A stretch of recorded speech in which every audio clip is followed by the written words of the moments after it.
சிறகடிக்க ஆசை சீரியலோட upcoming episode என்னன்னு பார்க்கலாம். முத்துவும் மீனாவும் ரொம்ப சந்தோஷமா அண்ணாமலை கிட்ட பேசுறதுக்காக வீட்டுக்கு வராங்க. முத்து அண்ணாமலை கிட்ட சொல்றாரு, அப்பா நீங்க சொன்ன மாதிரியே மீனாவோட அம்மா கிட்ட நான் பேசிட்டேன். நாளைக்கு அவங்க வந்து பாட்டியை பார்த்து பேசுவாங்க. அதுக்கப்புறம் சீக்கிரமாகவே கல்யாண ஏற்பாடெல்லாம் செய்ய வேண்டிதான். என்ன மறுபடியும் எனக்கும் மீனாவுக்கும் நீங்கள் கல்யாண ஏற்பாடெல்லாம் செய்கிறீங்க. இதை நினச்சி பார்க்கும்போது ரொம்பவே சந்தோஷமாக இருக்குது அப்படின்னு சொல்கிறாரு முத்து. ஆமாம் முத்து, அப்போ தான் என் அம்மாவுக்கும் சீக்கிரமாக சரியாகும். அவங்க இதே மாதிரி எப்பயுமே சந்தோஷமாக இருக்கணும். அதான் என் அம்மா நினைக்கிறது எல்லாமே நல்லபடியாக நடக்கணும்னு நான் யோசிக்கிறேன். அது மட்டும் இல்லாமல் மனோஜுக்காகவும் என் அம்மா வந்து யோசிக்கிறாங்க. மனோஜுக்கு ஒரு நல்ல வாழ்க்கையை அமைச்சு கொடுக்கணும்னு நினைக்கிறாங்க. ஆனால் மனோஜுக்கு சீக்கிரமாகவே டிவோர்ஸ் கிடச்சிருச்சுன்னா கல்யாண ஏற்பாடெல்லாம் செய்யலாம்னு நினச்சா மனோஜ் என்ன இப்போ கல்யாணமே வேண்டான்னு சொல்கிறான், ஒன்றுமே புரியலையே அப்படின்னு கேட்குறாரு அண்ணாமலை. ஆமாப்பா, எனக்கும் அதுதான் புரிய மாட்டேங்குது. பெரிய பணக்கார வீட்டு பொண்ணு தான் நம்ம வீட்டுக்கு மருமகளாக வரணும்னு அம்மா யோசிக்கிறாங்க. அம்மா பேச்சை அப்படியே கேட்பான் மனோஜ். ஆனால் இந்த விஷயத்தில் எனக்கு இப்போ கல்யாணம் வேண்டான்னு மனோஜ் எதுக்காக சொல்கிறான்னு புரியலையே. ஒரு வேளை மனோஜ் மனசு மாறியிருப்பானா, ரோகிணியை பற்றி யோசிக்க ஆரம்பிச்சிட்டானான்னு தெரியல. அதனால தான் மனோஜ் இப்போ இந்த கல்யாண பேச்சை பேச வேண்டாம், கல்யாணமே எனக்கு வேண்டான்னு சொல்கிறான்னு நினைக்கிறேன். இல்லைனா கண்டிப்பாக மனோஜ் வந்து அம்மா பேச்சை கேட்டிருப்பான் அப்படின்னு முத்து சொல்லும்போது, நீ சொல்கிறது எல்லாமே சரிதான் முத்து, மனோஜ் வரட்டும் நான் பேசுகிறேன்னு சொல்லும்போது, அப்பா நாளைக்கு மீனா வீட்டிலேருந்து எல்லாரும் வராங்க, பாட்டிக்கிட்ட பேசுவாங்க. அதுக்கப்புறம் பாட்டி நினச்ச மாதிரியே இந்த கல்யாணம் நல்லபடியாக நடக்கணும் அப்படின்னு முத்து பேசிகிட்டு இருக்கும்போது, ஆமாம் முத்து, அதுக்கப்புறம் மீனா கிட்ட நீ எப்போ வேணாலும் பேசலாம். மீனாவை நீ சந்தோஷமாக பார்த்துக்கலாம். அதுக்காக தான் உடனே இந்த கல்யாண ஏற்பாடெல்லாம் செய்ய சொல்கிறேன் அப்படின்னு பாட்டி சொல்கிறாங்க. எனக்கு புரியுது பாட்டி அப்படின்னு சொல்லும்போது, மீனா உனக்கு இங்கே என்ன வேலை, நீ உன்னுடைய ரூமுக்கு போய் உன்னுடைய வேலையை பாரு அப்படின்னு சொல்லும்போது, என்ன பாட்டி மீனா கிட்ட கொஞ்ச நேரம் பேச விட மாட்டேங்கிறீங்களே அப்படின்னு கேட்குறாரு முத்து. அதெல்லாம் பேசலாம், முதல்ல உனக்கும் மீனாவுக்கும் நல்லபடியாக கல்யாணம் நடக்கணும். ஆமாம் மீனா வீட்டிலேருந்து எல்லாரும் வராங்களா, மீனாவோட அம்மா கிட்ட பேசிட்டியான்னு கேட்கும்போது, அதெல்லாம் நாளைக்கு அவங்க வந்துருவாங்க பாட்டி அப்படின்னு முத்து பேசிகிட்டு இருக்கும்போதே முத்துவுக்கு ஃபோன் வருது. நான் வந்து சவாரிக்கு கிளம்புறேன், எனக்கு நிறைய வேலை இருக்குன்னு சொல்லிட்டு முத்து அங்கேருந்து கிளம்புறாரு. ஆனால் அண்ணாமலை முகத்தில் கொஞ்சம் கூட சந்தோஷமே இல்லை. அண்ணாமலை மனோஜை பற்றி யோசிக்க ஆரம்பிக்கிறாரு. இதை கவனிக்கிறாங்க பாட்டி. உடனே அண்ணாமலை என்ன ஆச்சு அண்ணாமலைன்னு கேட்கும்போது, இவ்வளோ நேரம் முத்து தன்னுடைய கல்யாணத்தை பற்றி ரொம்ப சந்தோஷமாக பேசிகிட்டு இருந்தான். ஆனால் நீ என்ன ரொம்ப யோசிக்கிற, என்னாச்சு அண்ணாமலை அப்படின்னு கேட்கும்போது, அதெல்லாம் ஒன்றும் இல்லைம்மான்னு சொல்கிறாரு அண்ணாமலை. ரவிக்கு உடனே கல்யாண ஏற்பாடு செய்யணும்னு நினச்சேன். அதே மாதிரி முத்துவுக்கும் மீனாவுக்கும் கல்யாண ஏற்பாடெல்லாம் நான் செய்யணும்னு நினச்சதெல்லாம் உனக்கு சரிதானே அண்ணாமலை. ஆனால் மனோஜை பற்றி யோசிக்கிறியான்னு கேட்கும்போது, ஆமாம்மா, எப்படியாவது மனோஜுக்கு ஒரு நல்ல வாழ்க்கை அமையணும், மனோஜோட வாழ்க்கையும் சந்தோஷமாக இருக்கணும்னு நினைக்கிறேன். ஆனால் மனோஜ் தான் எங்கள் பேச்சை கேட்க மாட்டேங்கிறான்னு சொல்லும்போது, அதான் இப்போ உங்கள் வீட்டுக்கு நான் வந்துட்டேன்ல, மனோஜ்கிட்ட என்னன்னு பேசுகிறேன். சீக்கிரமாகவே மனோஜுக்கும் ஒரு நல்ல வரன் கிடைக்க தான் போகுது அப்படின்னு பாட்டி சொல்கிறாங்க. உடனே அங்கே வந்து விஜயா, என் பையன் மனோஜுக்கு ஒரு நல்ல வரன் கிடைக்கும்னு எனக்கு தெரியும், என் ஃப்ரெண்டுக்கிட்ட பேசியிருக்கேன். அது மட்டும் இல்லாமல் இங்கே ஒரு நல்ல வரன் கிடச்சிருக்கு. ஆனால் மனோஜ் தான் இப்போ கல்யாணம் வேண்டான்னு சொல்கிறானே, அதான் எனக்கு ஒன்றுமே புரியலன்னு பேசும்போது, விஜயா நம்ம எல்லாரும் மனோஜ் கிட்ட பேசுவோம், கண்டிப்பாக மனோஜ் இந்த கல்யாணத்துக்கு சரின்னு சொல்லுவான். அப்புறம் என்ன, சீக்கிரமாக மனோஜுக்கும் கல்யாண ஏற்பாடெல்லாம் செய்ய வேண்டியதான்னு சொல்லும்போது, உடனே அண்ணாமலை மெதுவாக விஜயா கிட்ட சொல்கிறாங்க, அதுக்கு முதல்ல மனோஜுக்கு டிவோர்ஸ் கிடைக்கணும், கொஞ்சம் பொறுமையா இரு விஜயா அப்படின்னு பேசும்போது, ஆமாங்க, ஏற்கனவே இப்படி தான் கல்யாண ஏற்பாடெல்லாம் செஞ்சேன். ஆனால் அதுக்கப்புறம் அங்கே பொண்ணு வீட்டில் உள்ள எல்லாருக்கும் உண்மை தெரிஞ்சதால அங்கே நிச்சயமும் நின்றுச்சு, கல்யாணமும் நடக்கலை. இனி நம்ம கவனமாக இருக்கணுங்க அப்படின்னு அண்ணாமலையும் விஜயாவும் மெதுவாக பேசிகிட்டு இருக்காங்க. பாட்டி சொல்கிறாங்க, என்ன விஜயா நீ ரொம்ப நேரம் இன்றைக்கி ரெஸ்ட் எடுக்கிற போல, அப்போ வீட்டில் இருக்க வேலையை நீ பார்க்கலையான்னு கேட்கும்போது, இல்லை அத்தை, அதான் மீனா இருக்கான்ல, எல்லாருக்கும் சாப்பாடெல்லாம் செஞ்சிருவா அப்படின்னு சொல்கிறாங்க. என்னது மீனா சமைக்கணுமா, என்ன விஜயா பேசுகிற அப்படின்னு பாட்டி சொல்கிறாங்க. இல்லை அத்தை, நான் தான் சமைக்க போகிறேன் போதுமா அப்படின்னு சொல்லிட்டு கிச்சனுக்கு வராங்க விஜயா. முத்துவோட பாட்டிக்கு வேற வேலையே இல்லை, கொஞ்ச நேரம் நிம்மதியாக ரெஸ்ட் எடுக்க முடியலையே, எதுக்காக ரெஸ்ட் எடுக்கிற, வீட்டில் இருக்க வேலையை செய்யலையான்னு கேள்விக்கு மேலே கேள்வி கேட்குறாங்க. எப்போதான் முத்துவோட பாட்டி அவங்க வீட்டுக்கு போவாங்கன்னு தெரியலையே, நம்ம வீட்டிலேயே இருந்தா இப்படி தான் ஏதாவது பேசி பிரச்சனை செஞ்சுக்கிட்டே இருப்பாங்க. நான் எப்பயுமே இந்த கிச்சன்லேயே தான் இருக்க வேண்டியதாக இருக்குது, கொஞ்ச நேரம் நிம்மதியாக ரெஸ்ட் எடுக்க முடியலையே அப்படின்னு விஜயா வந்து யோசிக்கிறாங்க. அண்ணாமலை, நீ எதை பற்றியும் யோசிக்காத, நான் தான் உங்கள் வீட்டுக்கு வந்துட்டேன்ல, நான் பார்த்துக்கிறேன் அண்ணாமலை அப்படின்னு அண்ணாமலை கிட்ட ஆறுதலாக பேசுகிறாங்க முத்துவோட பாட்டி. அடுத்த நாள் விஜயாவோட வீட்டுக்கு மீனாவோட அம்மா வராங்க. வந்த உடனே சம்மந்தி எப்படி இருக்கீங்கன்னு கேட்குறாங்க. நீங்கள் இப்போ மீனாவோட அம்மா, எதுக்கு என்ன சம்மந்தின்னு கூப்பிடுறீங்க அப்படின்னு விஜயா கேள்வி கேட்குறாங்க. உடனே நீங்கள் வாங்க சம்மந்தி, என் அம்மா கிட்ட தான் நீங்கள் பேசணும். மறுபடியும் முத்துவுக்கும் மீனாவுக்கும் கல்யாண ஏற்பாடெல்லாம் நாங்கள் செய்கிறோம். உங்களுக்கே நாங்கள் எதுக்காக இப்படி செய்கிறோன்னு புரிஞ்சிருக்கோம். நீங்கள் என் அம்மா கிட்ட கொஞ்சம் பொறுமையாக பேசுங்க. அவங்க என்ன சொன்னாலும் சரின்னு மட்டும் சொல்லுங்க. அதுவே போதும் அப்படின்னு சொல்கிறாரு அண்ணாமலை. எனக்கு புரியுது சம்மந்தி. மீனாவும் முத்து மாப்பிளையும் எங்கள் வீட்டுக்கு வந்து என்கிட்ட பேசினாங்க. முத்துவோட பாட்டி ஆசைப்படுற மாதிரியே இந்த கல்யாணம் நல்லபடியாக நடக்கணும்னு நானும் நினைக்கிறேன் அப்படின்னு இங்கே சந்திரா பேசுகிறாங்க. உடனே என்ன அண்ணாமலை, இவங்க யாரு அப்படின்னு பாட்டி வந்த உடனே கேட்குறாங்க. இவங்க மீனாவோட அம்மா தான். இப்போ தான் நம்ம வீட்டுக்கு வந்திருக்காங்கன்னு சொல்லும்போது, மீனாவோட அம்மாவா? ஸ்ருதியோட அம்மாவும் இவங்க தானேன்னு கேட்கும்போது, ஸ்ருதி மீனாவோட தங்கச்சி தானே அப்படின்னு கேட்கும்போது, ஆமா அத்தை, அதை தான் நான் சொல்ல வந்தேன். நீங்கள் உடனே புரிஞ்சுக்கிட்டீங்க அப்படின்னு சொல்கிறாங்க விஜயா. நீங்கள் வாங்கம்மா, எப்படி இருக்கீங்க அப்படின்னு கேட்கும்போது, நான் நல்லா இருக்கேன். என் பொண்ணு மீனாவுக்கும் முத்து தம்பிக்கும் கல்யாணம் ஏற்பாடு செய்யணும்னு நீங்கள் பேசுகிறீங்கன்னு தெரிஞ்சுக்கிட்டு உடனே உங்களை பார்க்கறதுக்காக வந்திருக்கேன்னு சொல்லும்போது, ஆமாம், இப்போவே உங்கள் பொண்ணு மீனா முத்துக்கிட்ட பேசிகிட்டு இருக்கா. அதே மாதிரி முத்துவும் மீனாவை கல்யாணம் பண்ணிக்கணும்னு நினைக்கிறான். அதனால தான் முத்துவும் மீனாவும் நல்லா புரிஞ்சுக்கிட்டாங்க. அவங்க உண்மையாகவே விரும்புகிறாங்க. முத்துவும் மீனாவும் இப்படி பேசிகிட்டு இருக்கிறதுனால கல்யாண ஏற்பாடெல்லாம் செய்யலான்னு நான் நினைக்கிறேன். நீங்கள் தான் மீனாவோட அம்மா. இருந்தாலும் உங்ககிட்ட நான் கேட்கணும்ல. உங்கள் பொண்ணு மீனாவும் ஸ்ருதியும் எங்கள் வீட்டில் தங்கியிருக்காங்க. எங்கள் மேலே உள்ள நம்பிக்கையில் தானே அவங்க இங்கே வேலை பார்க்கும்போது எங்கள் வீட்டில் தங்கலான்னு நீங்களும் யோசனை பண்ணியிருக்கீங்க. அதனால தான் இந்த கல்யாணத்தை பற்றி உங்ககிட்ட பேசலாமேன்னு வர சொன்னேன். நீங்கள் என்ன நினைக்கிறீங்கன்னு கேட்கும்போது, உடனே மீனா ரொம்ப சந்தோஷமா, அம்மா நீங்கள் காஃபி எடுத்துக்கோங்கம்மா அப்படின்னு பேசும்போது, நீங்கள் பெரியவங்க, நீங்கள் என்ன முடிவெடுத்தாலும் சரியாக தான் இருக்கும். என் பொண்ணு மீனாவோட வாழ்க்கையை பற்றி நீங்கள் யோசிக்கிறீங்க. எனக்கும் இந்த உண்மை தெரியும். இந்த கல்யாணம் நல்லபடியாக நடக்கணும்னு நானும் நினைக்கிறேன். என் பொண்ணு மீனாவும் ஸ்ருதியும் இந்த வீட்டுக்கு மருமகளாக வந்தால் எனக்கு சந்தோஷந்தான் அப்படின்னு சந்திரா பாட்டிக்கிட்ட சொல்லும்போது பாட்டி சந்தோஷப்படுறாங்க. உடனே அங்கே வந்த ஸ்ருதி, என்ன மீனா, உங்கள் அம்மா வந்து ரொம்ப தெளிவாக பேசிகிட்டு இருக்காங்க. சீக்கிரமாகவே நல்லபடியாக கல்யாணம் நடக்க போகுது அப்படி தானேன்னு சொல்லும்போது, உடனே என்ன ஸ்ருதி, உங்கள் அம்மா வந்திருக்காங்க, பேசாமல் மீனா கிட்ட பேசிகிட்டு இருக்குன்னு சொல்லும்போது, என் அம்மா கிட்ட தான் நான் தினமும் பேசுகிறேனே அப்படின்னு பேசுகிறாங்க. என் அம்மா எப்பயுமே எனக்கு ஃபோன் பண்ணுவாங்க. நானும் மீனாக்காவும் பேசிக்கிட்டே இருப்போம் அப்படின்னு சொல்கிறாங்க. அதானே, சரி, சீக்கிரமாகவே கல்யாண ஏற்பாடெல்லாம் செய்யலாம் அப்படின்னு கல்யாணத்தை பற்றி பேசிகிட்டு இருக்காங்க. ஆனால் விஜயா யோசிக்கிறாங்க. மீனாவோட அம்மா என் வீட்டுக்கு வரக்கூடாதுன்னு நான் சொல்லியிருந்தேன். இப்போ மறுபடியும் மீனாவோட அம்மா என் வீட்டுக்கு வந்ததுக்கப்புறம் எவ்வளோ சந்தோஷமாக முத்துவோட பாட்டிக்கிட்ட பேசிகிட்டு இருக்காங்க அப்படின்னு விஜயா வந்து யோசிக்கிறாங்க. மீனா கிட்ட சொல்கிறாங்க. மீனா, அதான் உங்கள் அம்மா பேசிட்டாங்கல்ல, சீக்கிரமாக கிளம்ப சொல்லு அப்படின்னு சொல்லும்போது, அத்தை நீங்கள் இதை பாட்டிக்கிட்ட சொல்லுங்கள். பாட்டி வர சொன்னதால தான் என் அம்மா வந்திருக்காங்க. உங்கள் பேச்சை கேட்டு இப்போ வரைக்கும் என்னை பார்க்க கூட என் அம்மா வரதில்லை. அதனால் தேவையில்லாமல் பேசாதீங்க அத்தை அப்படின்னு சொல்கிறாங்க மீனா. என்ன மீனா இப்படி பேசுகிறேன்னு கேட்கும்போது, ஆமாம், என் அம்மா இந்த வீட்டு சம்மந்தி தானே. அவங்க என்னை பார்க்க வரலாம், உங்ககிட்ட பேச வரலாம். அவங்க எப்பயுமே இங்கே வரக்கூடாதுன்னு சொல்கிறீங்களே, இதெல்லாம் சரியா அப்படின்னு சொல்லும்போது, ஏன்னா நீ ஒன்றும் பெரிய பணக்கார வீட்டு பொண்ணு இல்லையே. உங்கள் அம்மா இங்கே வந்து தங்கணும், உன்னை பார்க்கணுன்னு நான் எதுக்காக யோசிக்கணும்? ஸ்ருதி வீட்டிலேருந்து யாராவது வந்தால் பரவாயில்ல, உங்கள் அம்மா எதுக்கு வரணும்னு கேட்குறாங்க. நாங்கள் யாரும் எங்கள் அம்மாவை வரணும் அப்படின்னு சொல்லவும் இல்லை, யோசிக்கவும் இல்லை. எங்கள் அம்மா வரணும்னு சொன்னது அண்ணாமலை மாமாவும் முத்துவோட பாட்டியும் தான். நீங்கள் கேள்வி கேட்கணுன்னா அவங்கக்கிட்ட தான் கேட்கணும். இல்லை நீங்கள் பேசின எல்லாத்தையும் அவங்கக்கிட்ட சொல்லட்டுமான்னு கேட்கும்போது, வேண்டாம் மீனா, இங்கே வந்து முத்துவோட பாட்டியை பற்றி எனக்கு தானே தெரியும். அவங்க தேவையில்லாமல் பேசி பிரச்சனை செய்வாங்க. எப்படியாவது முத்துவோட பாட்டி மனோஜுக்கு சப்போர்ட் பண்ணணுன்றதுக்காக தான் இவ்வளோத்தையும் நான் வந்து பொறுமையாக பார்த்துட்ருக்கேன். ஆனால் இதுக்கு மேலே நீ எந்த பிரச்சனையும் செய்ய வேண்டாம் அப்படின்னு சொல்லும்போது, பாட்டி சொன்ன மாதிரியே கல்யாணத்துக்கு எல்லா ஏற்பாடையும் செய்கிறாங்க முத்துவும் அண்ணாமலையும்.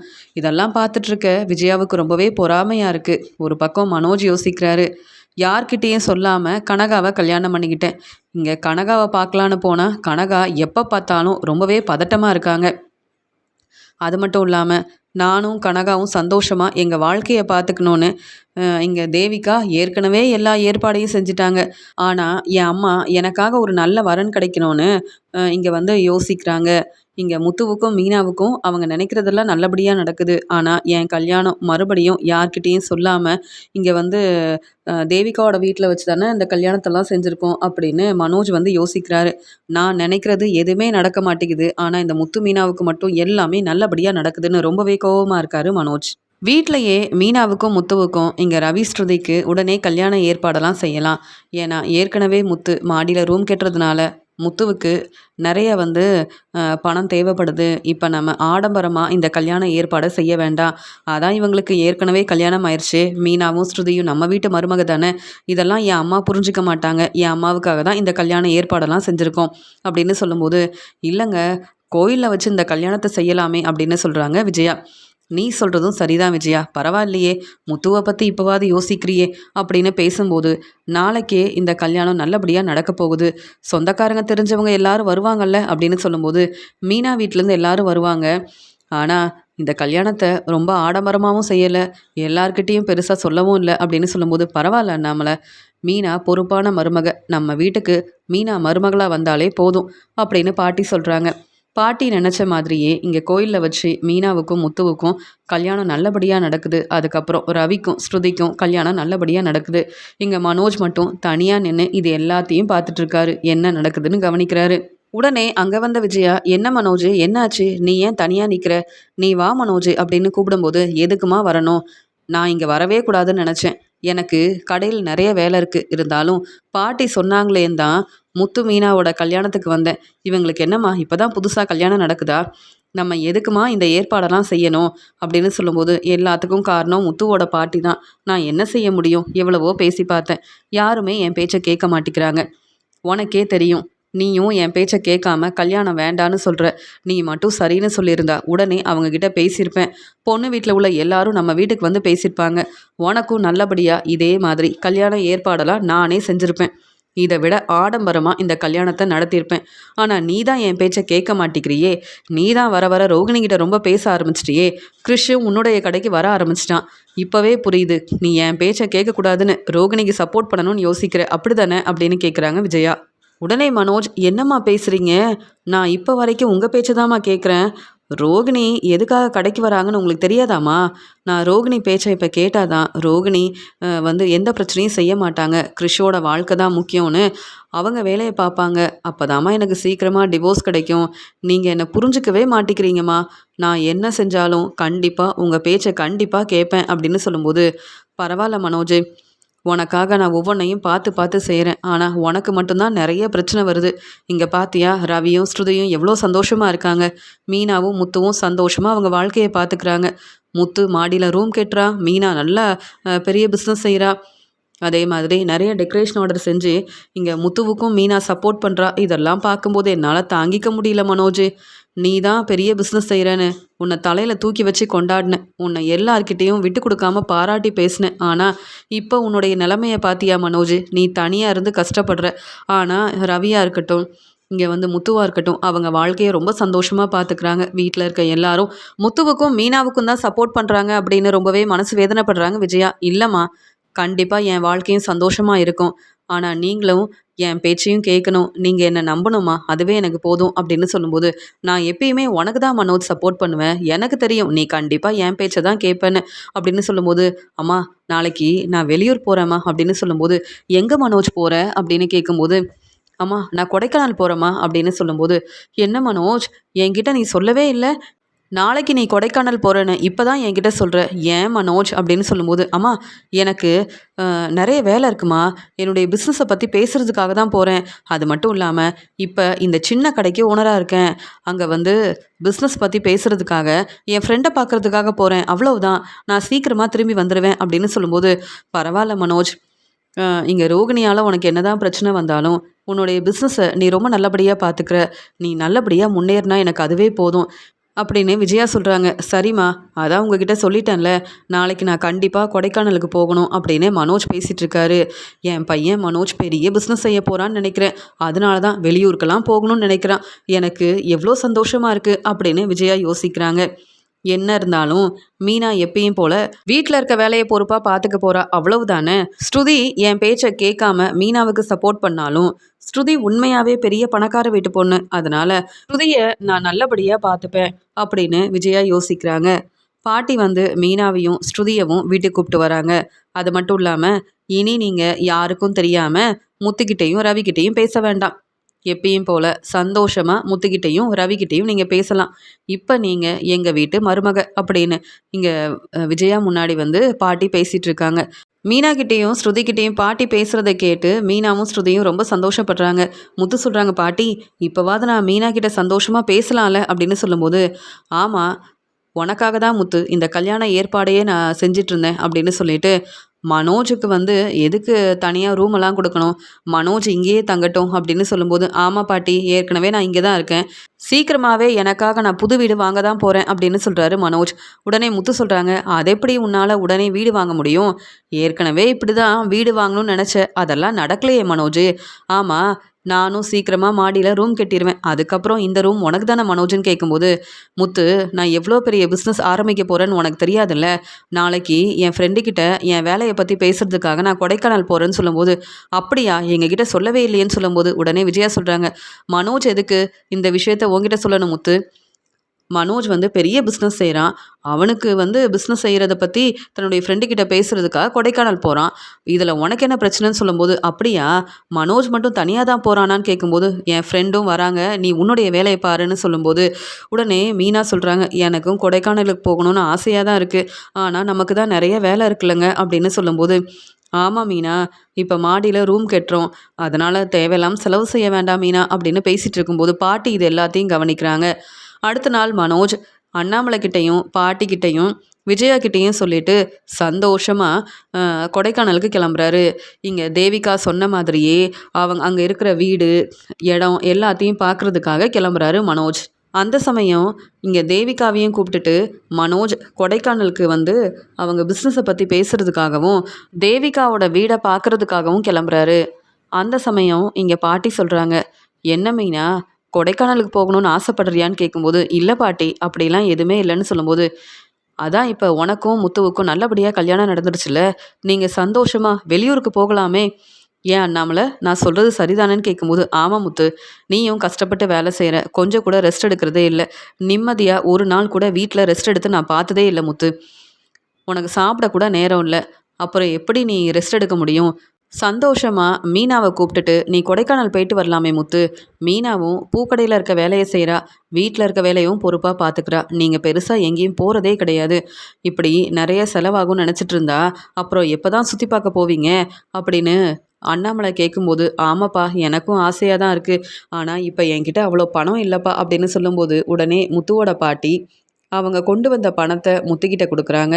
உடனே ரவிக்கிட்ட சொல்கிறாங்க, ரவி நீயும் தான் வெளியூருக்கு போகலாம், இங்கே ஸ்ருதியும் நீயும் சுற்றி பார்த்துட்டு வரலாமே, இப்போ தான் உங்களுக்கு கல்யாணம் ஆயிருக்கு, உங்கள் வாழ்க்கையை நீங்கள் சந்தோஷமாக பார்த்துக்கணும்னு சொல்லும்போது, அத்தை இதெல்லாம் எதுக்கு உங்களுக்கு தேவையில்லாத வேலை, அவங்க எங்கேயும் போக வேண்டாம், என் பையன் மனோஜ் பிஸ்னஸை பற்றி பேசுகிறதுக்காக போயிருக்கான், ஆனால் இவங்க எதுக்கு சுற்றி பார்க்க போகணும், மீனா சொன்னது சரிதான், எதுக்கு தேவையில்லாமல் செலவு செய்யணும் அப்படின்னு சொல்லும்போது, விஜயா நம்ம எல்லாருமே போயிட்டு வரலாம், நீ மட்டும் வீட்டில் இருந்து என்ன செய்ய போகிறேன்னு கேட்கும்போது, அப்படியா எல்லாரும் போகிறதா இருந்தால் சரிதான் அப்படின்னு சொல்கிறாங்க விஜயா.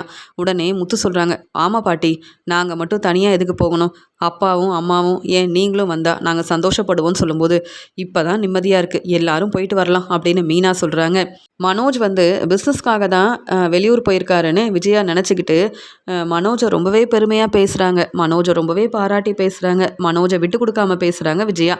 என் பையன் மனோஜ் தன்னுடைய வேலையை நல்லபடியாக பார்த்துக்கணுன்னு வெளியூருக்கு வந்திருக்கான், ஆனால் நம்ம இப்படி தேவையில்லாமல் இப்படி நிறைய செலவு செய்கிறோம், இதெல்லாம் தேவையா, வீட்டிலேயே இருந்திருக்கலாம் அப்படின்னு அங்கே வெளியூருக்கு கிளம்பி வரும்போது விஜயா பேசிக்கிட்டே வரும்போது, அம்மா இவ்வளோ யோசிக்கிறீங்க, அப்போ நீங்கள் வீட்டில் இருந்திருக்க வேண்டிதானே, பாட்டி சொன்ன மாதிரி இப்போ தானம்மா எனக்கும் மீனாவுக்கும் கல்யாணம் ஆயிருக்கு, நாங்கள் வேணும்னா கொடைக்கானலுக்கு வந்திருக்கலாம், நீங்களும் எதுக்குமா வந்துட்டு இப்படி பேசுகிறீங்கன்னு சொல்லும்போது, ஏன் முத்து நான் இங்கெல்லாம் வரக்கூடாதா அப்படின்னு சொல்லும்போது, அத்தை நீங்கள் எங்களை வந்து சரியாக புரிஞ்சுக்காம பேசுகிறீங்க, நாங்கள் வேணும்னே இப்படி செலவு செய்யணும்னு யோசிக்கல, மாடியில் ரூம் கட்டுறோம், உங்களுக்கே தெரியும், உங்கள் வீடு கிடைக்கிறதுக்காக கஷ்டப்பட்டு நாங்கள் பணத்தை ஏற்பாடு பண்ணியிருக்கோம், அந்த பணத்தையும் திருப்பி தரணும், அதனால் நாங்கள் எதுக்கு அத்தை தேவையில்லாமல் செலவு செய்ய போகிறோம் அப்படின்னு மீனா பேசும்போது விஜயா பதில் பேசாமல் அமைதியாக இருக்காங்க.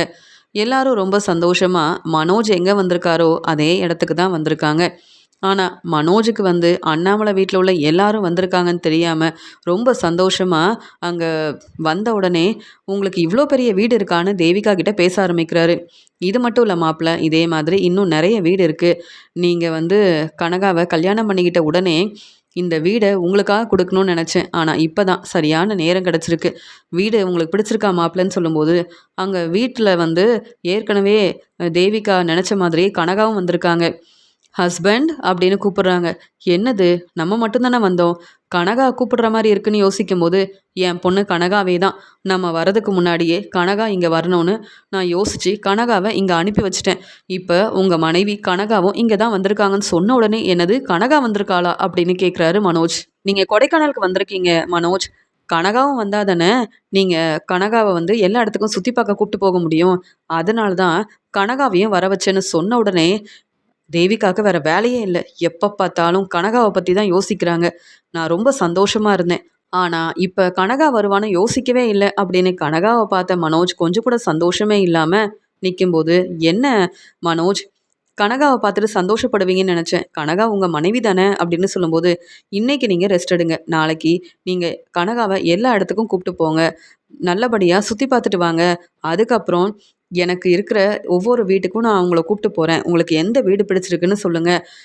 இங்க இருக்கிற எல்லா வீடுமே உங்களுக்கு தான் நான் தரப்போறேன்னு சொன்ன உடனே மனோஜுக்கு ரொம்ப சந்தோஷமா இருக்கு. பரவாயில்லையே! இப்பவே வந்து தேவிகா இப்படி பேசுறாங்க. அப்ப கனகா கிட்ட நம்ம சந்தோஷமா தான் பேசணும்னு சொல்லிட்டு, "கனகா, நீ எப்ப வந்த கனகா? என்கிட்ட சொல்லியிருந்தா நானே உன்ன கூப்ட்டு வந்திருப்பேன்ல" அப்படின்னு மனோஜ் பேச ஆரம்பிக்கிறாரு. "பாத்தீங்களா மனோஜ், கனகா உங்கள பார்த்த உடனே எவ்வளோ சந்தோஷப்படுறான்னு" அப்படின்னு. "நீங்க கனகா கிட்ட பேசிட்டு இருங்க. உங்களுக்காக நான் சாப்பாடெல்லாம் ஏற்பாடு பண்றேன்" அப்படின்னு சொல்றாங்க தேவிகா. முத்து, மீனா, ரவி, ஸ்ருதி எல்லாருமே சுத்தி பார்க்கறதுக்காக வராங்க. இங்க முத்து வந்து சொல்றாங்க, "பரவால்ல. பாட்டி வந்ததுக்கு அப்புறமா தான் நம்ம வெளியூருக்கே வந்திருக்கோம். அப்படிதானே ரவி?" அப்படின்னு சொல்லும்போது, "ஆமா. இத்தன நாள் வந்து ஸ்ருதிய சுத்தி பார்க்க கூப்பிட்டு போகணும்னு நெனச்சிட்டே இருந்தேன். ஆனா, எங்கேயுமே போக முடியல. இன்னைக்கு எவ்வளோ சந்தோஷமா இருக்கு." அப்படின்னு பேசிக்கிட்டே வரும்போது, இங்க வந்து அண்ணாமலை, விஜயா வந்து பாட்டி ரெஸ்ட் எடுக்கிறதுனால அண்ணாமலையும், விஜயாவும் அங்க பேசிக்கிட்டே வருவாங்க. அதே சமயம் அங்க மனோஜும் கனகாவ கூப்பிட்டு வருவாரு. "கனகா அங்க போகலாம், இங்க போகலான்னு" மனோஜ் கிட்ட சொல்லிக்கிட்டே வருவாங்க. "கனகா, நீ இங்கேயே இரு கனகா. உனக்கு என்ன வேணும்னு சொல்லு. நானே உனக்காக வாங்கி குடுக்குறேன். தேவிகா கூட வந்திருந்தா பரவால்ல. நீங்களே உங்க மனைவி கனகாவ பார்த்துக்கோங்கன்னு சொல்லிட்டு அவங்க நிம்மதியா வீட்ல ரெஸ்ட் எடுக்குறாங்க. நான் தான் கஷ்டப்படுறேன்" அப்படின்னு வெளியூருக்கு வந்த மனோஜ் கனகாவ கூப்பிட்டுட்டு, இங்க கனகா கூட வர பிடிக்காம கனகாவ கூப்பிட்டுட்டு வராரு. அந்த சமயம் இங்க முத்து வீட்ல இருந்து வந்த எல்லாரும் மனோஜ பார்த்துட்டு பேரதிர்ச்சியோட நிக்கிறாங்க. உடனே அண்ணாமலை "மனோஜு" அப்படின்னு கூப்பிடுறாரு. "என்னது? அப்பா கூப்பிடுற மாரி இருக்குதே. ஏற்கனவே கனகா வந்திருந்தா. கனகா வருவான்னு எதிர்பார்க்கவே இல்ல. கனகாவும் வந்துட்டா. எங்க வீட்லருந்து எல்லாரும் வந்திருக்காங்களா என்ன?" அப்படின்னு திரும்பி பார்க்கும்போது, அண்ணாமலை மட்டும் இல்ல, வீட்ல இருக்க எல்லாரும் அங்க வந்திருக்காங்கன்னு தெரியாம, இவங்க எல்லாரும் எப்ப வந்தாங்க அப்படின்னு மனோஜ் வந்து யோசிக்கிறாரு. "என்ன மனோஜு, இங்க என்ன செய்ற?" அப்படின்னு முத்து கேட்கும்போது, அங்க வந்த கனகா மீனா கிட்ட வந்து பேசுறாங்க. "நானும் என் ஹஸ்பண்ட கூப்பிட்டு தான் வந்திருக்கேன். மனோஜ் தான் என்னுடைய ஹஸ்பண்ட்" அப்படின்னு சொன்ன உடனே, அப்பதான் விஜயாவுக்கு உண்மை என்னன்னு புரியுது. இதுக்காக தான் மனோஜ் கல்யாணத்த பத்தி பேச வேண்டாம். எனக்கு இப்ப கல்யாணமே வேண்டான்னு சொல்லிட்டு இருந்தானா, மனோஜ் ரோகிணி கிட்ட பேசுறதால தான் இப்படி பேசுறான்னு நெனச்சேன். ஆனா எனக்கு தெரியாம கனகாவ கல்யாணம் பண்ணிக்கிட்டு, இங்க வெளியூருக்கு பிசினஸ்க்காக தான் போறேன்னு சொல்லிட்டு கனகாவ கூப்பிட்டு வந்திருக்கானா? அப்படின்னு விஜயா ரொம்ப கோவமா, "என்ன மனோஜ் இதெல்லாம்ன்னு" கேட்குறாங்க. கனகா உண்மைய தான் சொல்றாளான்னு கேட்கும்போது, "இல்லம்மா, கனகா பொய் சொல்றா" அப்படின்னு சொல்லும்போது, "ஆமா, உன்னுடைய ஃப்ரெண்டு சக்திவேல் எங்க?" அப்படின்னு கேட்கும்போது, "அவர் தான் வரலையே, எப்படி சமாளிக்கிறதுன்னு தெரியலையே" அப்படின்னு இங்க மனோஜ் வந்து யோசிக்கிறாரு. "என்ன மனோஜ் ரொம்ப யோசிக்கிற? என்ன பொய் சொல்லலாம்னு நினைக்கிறியா? இல்ல மறுபடியும் எங்கள ஏமாத்துறதுக்காக திட்டம் போடுறியா?" அப்படின்னு விஜயா கேள்வி கேட்கும்போது, முத்து சொல்றாங்க, "அம்மா, இதுக்கு மேல மனோஜ் யோசிச்சு பேசினாலும் நம்ம என்ன மனோஜை நம்பவா போறோம்? அதான் மனோஜ் வசமா மாட்டிக்கிட்டானே" அப்படின்னு இங்க முத்து சொல்லும்போது, அண்ணாமலையும் விஜயாவும் மனோஜை வெளுத்து வாங்குறாங்க. மனோஜ் தன்னுடைய வேலைய நல்லபடியா பார்த்துக்கிறான். புதுசா பிசினஸ் ஆரம்பிக்கிறதுக்காக தான் மனோஜ் வந்து தன்னுடைய ஃப்ரெண்ட கூப்பிட்டு வெளியூருக்கு வந்திருக்கான் அப்படின்னு மனோஜ ரொம்ப பெருமையா பேசினேன். மனோஜ பத்தி இப்ப நீ புரிஞ்சுக்கிட்டியா? அப்படின்னு அண்ணாமலை கேள்வி கேட்கும்போது, "என்ன மன்னிச்சிருங்க" அப்படின்னு சொல்றாங்க. "இதுக்கு மேல நீ என்கிட்ட மன்னிப்பு கேட்டு எந்த பிரயோஜனமும் இல்ல. அப்ப மனோஜ் கனகாவ கூப்பிட்டு தான் இங்க வெளியூருக்கு வந்திருக்கான். ஆனா, எனக்கு நெறைய வேலை இருக்குன்னு மனோஜ் சொன்னது எல்லாமே பொய் தான்" அப்படின்னு அண்ணாமலை ரொம்ப கோவமா பேசும்போது, இங்க முத்து ரொம்ப கோவமா மனோஜ பலார்ன்னு வெளுத்து வாங்குறாரு. "இன்னும் நீ என்னலாம் பொய் சொல்லியிருக்கன்னு தெரியலையே! பார்த்தீங்களாப்பா, இந்த மனோஜால பிரச்சனை வரும்னு நெனச்சேன். பாட்டி பேச்ச கேட்டு ரொம்ப சந்தோஷமா நம்ம குடும்பமா வெளியூருக்கு வந்தோம். ஆனா, மனோஜ் நம்மள ஏமாத்துறதுக்காகவே பொய் சொல்லிட்டு, உண்மைய சொல்லாம நெறைய வேலை இருக்குன்னு சொல்லிட்டு இங்க வெளியூருக்கு வந்திருக்கான். இப்ப புரிஞ்சுக்கிட்டீங்களாம்மா மனோஜ பத்தி?" அப்படின்னு முத்து கேள்வி கேட்கும்போது இங்கே பதில் பேச முடியாமல் அமைதியாக நிற்கிறாரு மனோஜ். நான் வசமாக மாட்டிக்கிட்டேன். என் வீட்டில் இருக்க எல்லாரும் இங்கே வருவாங்கன்னு யோசிக்கவே இல்லை. தேவிகா மட்டும்தான் வந்திருக்காங்கன்னு நினச்சேன். அப்புறம் கனகா வந்துட்டாங்க. இப்போ கனகாவை சமாளிக்க முடியலன்னு யோசிக்கும்போது என் வீட்டில் இருக்க எல்லாரும் வந்துட்டாங்களே, இதுக்கு நான் வெளியூருக்கு வராமல் என் வீட்டிலேயே இருந்திருக்கலாம் அப்படின்னு என்ன செய்யன்னு தெரியாமல் அண்ணாமலை கிட்டேயும் விஜயா கிட்டேயும் மன்னிப்பு கேட்குறாரு மனோஜ். என்ன மனோஜ், எங்களுக்கு தெரியாமல் கனகாவை கல்யாணம் பண்ணிக்கிட்டு இப்போ வசமாக மாட்டிக்கிட்ட, அதனால் மன்னிப்பு கேட்குறியா அப்படின்னு மனோஜை வெளுத்து வாங்குறாங்க விஜயா. மனோஜ் மேலே ரொம்பவே கோவமாக இருக்காங்க விஜயா.